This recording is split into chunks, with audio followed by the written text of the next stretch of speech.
talking about fashion, beauty, and lifestyle. And as usual, I have the beautiful and the gorgeous Emilia Agbaru in the studio with me today. She's the CEO of Maison De La Mode, and today we'll be talking about hair coloring. Emilia, how are you doing? Very well, good morning. Is that why you have white on your hair?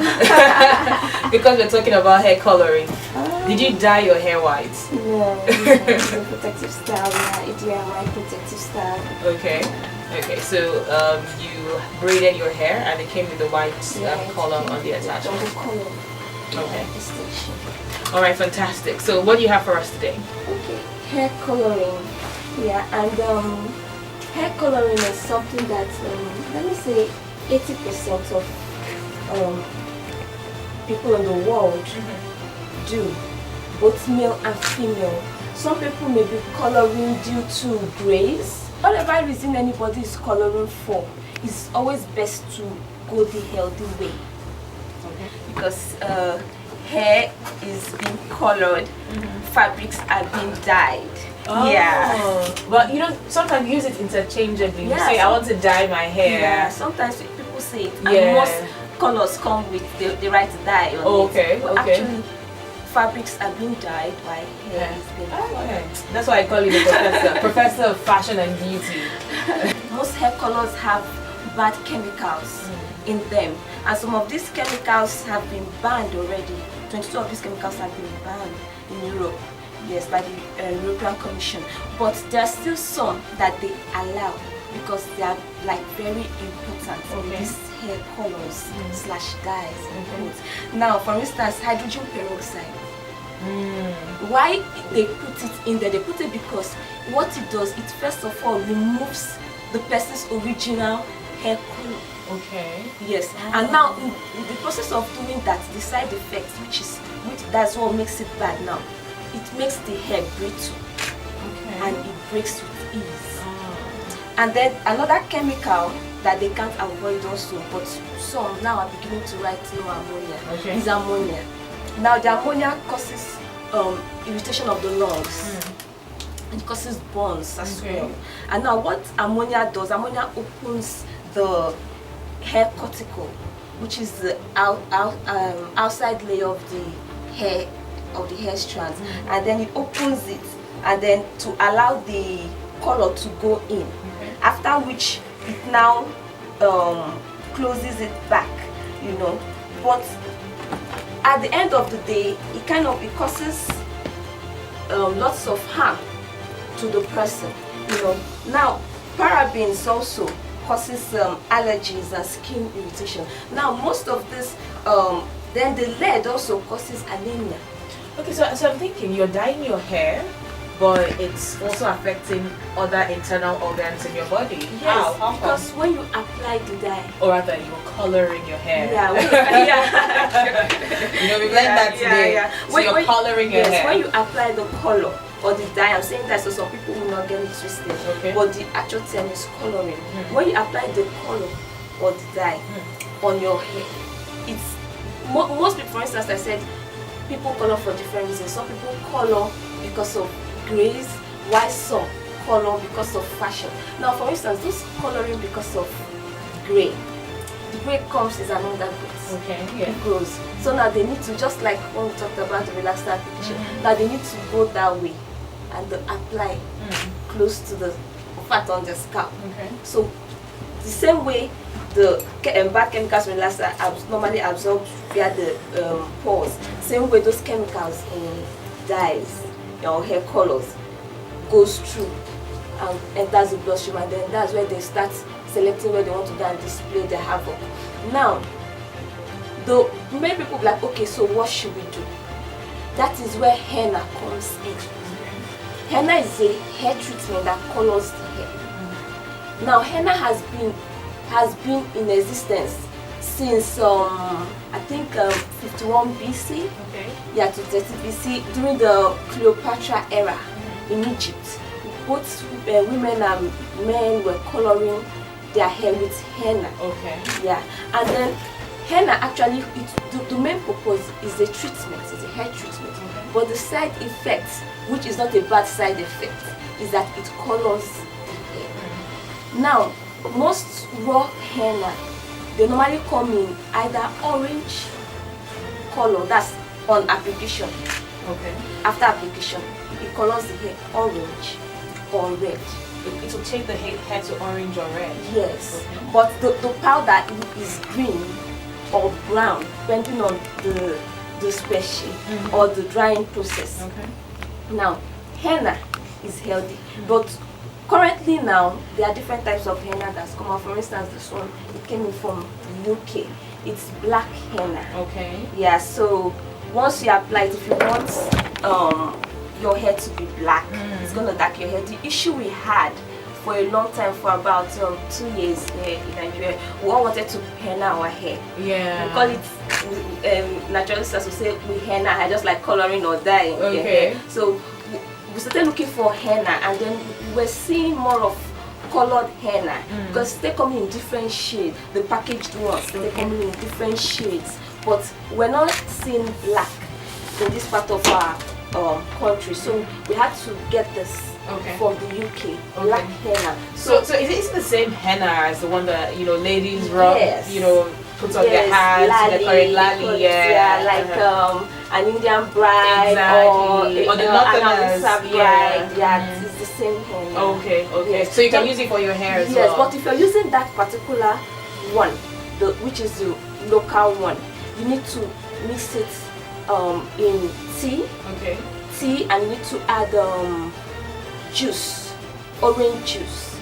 Yes, or apple cider vinegar. Okay. Yes, for it to activate properly. Okay. Yes, but if you're using these packaged ones, it's just you mix it with water and then you apply. And then other benefits that henna does, apart from the fact that it conditions the hair, it strengthens it. It defines your curls. So it's like a kind of treatment? It's a treatment. So it defines your curls, it makes your curls more obvious. Even though they are tiny curls like fussy hair, you still see the curls showing. Yeah. So I would advise people, instead of going for regular hair colors, they should go for henna instead. So some people might wonder, how permanent is the henna? Because some people dye their hair permanently. For some other people, they want it to be a temporary thing. So how permanent will it be? How long will it last if you use the henna? It's gonna be there until you have an undergrowth. Then you need to teach it. Yes. And another thing, henna mimics protein treatment. Protein treatment actually strengthens the hair because our hair strands are made up of protein. So due to maybe rough harsh chemicals and some other rough ways people take care of their hair, they tend to lose protein. So protein treatment now brings back the protein, but in the process sometimes it makes the hair feel a bit strong physically. Yeah, and henna mimics that. So immediately after your henna treatment, you need to deep condition your hair. So your hair goes back to that soft texture. Another thing those harmful hair colors normally do, the dyes and the rest, they normally make the hair, like I mentioned some of the things they do, they make the hair brittle and they break and they get stunted. If you notice, maybe if you see any maybe grandma or any lady that is hiding her braids and is always dyeing or coloring, you will notice that the hair has lost its original texture and is not doing so well. But henna is the opposite of that. Henna will make your hair fuller, it will make it flourish, just that immediately after your henna treatment, you must deep condition. Don't save it for the next day. If not, your hair may get hard and tangled, and maybe you may manipulate it and lose strands. So immediately after your henna treatment, you must deep condition. And we will go to the phone lines right now. The messages are already pouring in, but we want you to call in and be part of the conversation. And it's not just for ladies, right? Because I know men also dye their hair. Even though I like it when men have some gray, a full head of hair with gray. I find it absolutely. Yeah, and sorry, I didn't mention there's neutral henna. That's for those that just want like I said, it's a treatment. For those that just want the treatment benefits without changing their hair color.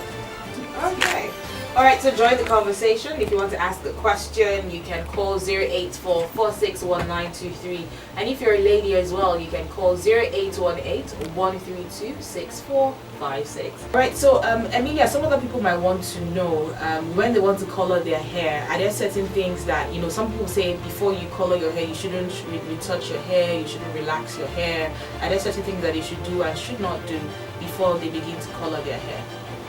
Okay, like, you know, I'm focusing on the hair now. Yes, because the regular hair colors, there are so many rules. Like they'll first of all tell you to put a patch on maybe the hair at the back of your head, and then a little on your skin as well, and check if you have irritation. That's due to most of these chemicals in it.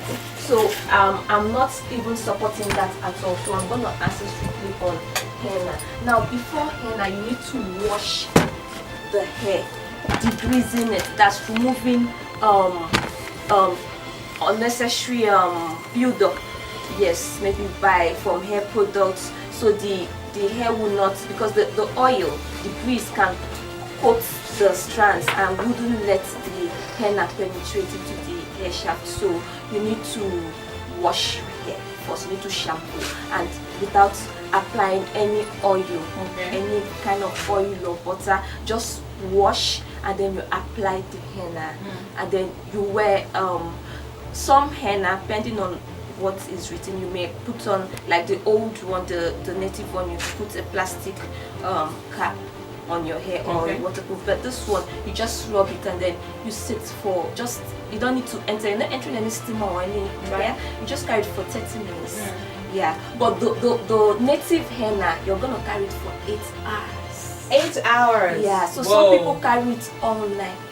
Yeah, but if you're gonna enter a dryer, maybe that's already like to kind of steam it with your plastic cap, or not like you're drying the hair straight, is 6 hours. So and like I said, that one is complicated. You're gonna have to mix with tea, so some people don't know the particular proportion needed, and for them to carry it so long, it gets messy. They sleep with it and you mix on the pillowcase. So this packaged one is perfect because it's all natural. So you just mix, and after 30 minutes you mix it, apply on your hair. That's after you've washed it. After 30 minutes you rinse it off. So you can even do it in the morning before you go to work, before you go out. Like if you want to have a natural. You can do it, but it's not one you do every day.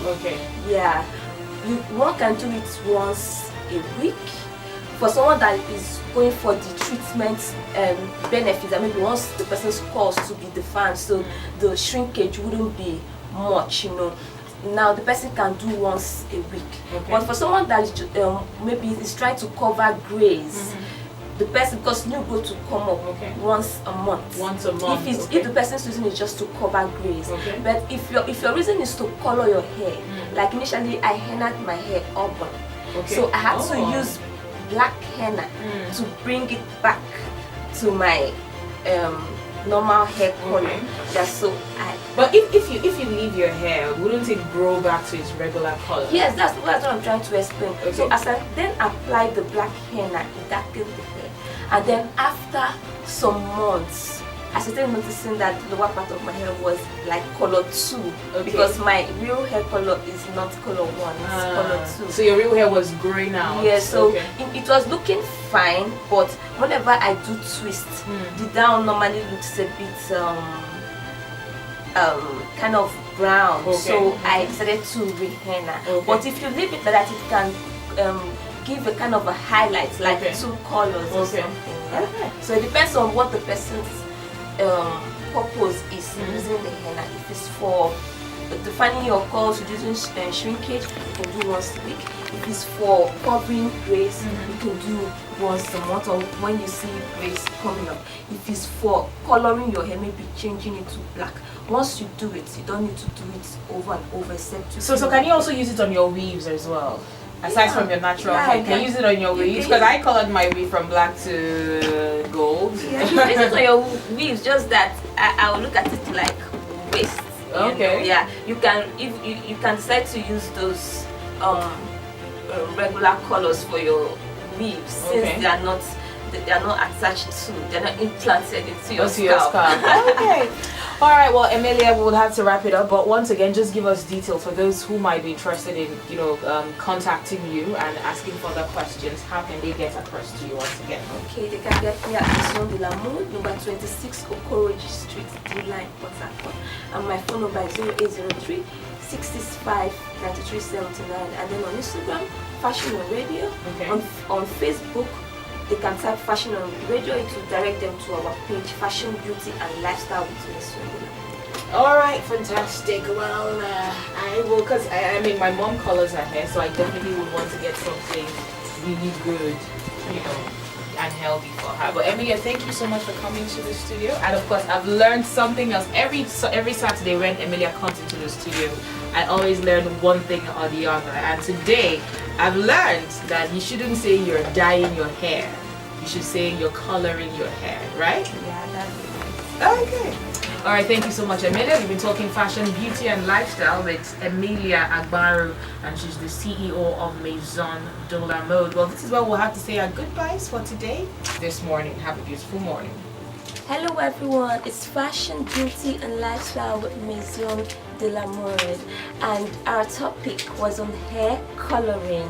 I hope you enjoyed it. For questions and inquiries, you can follow me on Instagram, Fashion on Radio, and then on Facebook, Fashion, Beauty and Lifestyle with Maison De La Mode, or you can call 0803 665 9379. Remember, use henna to color your hair.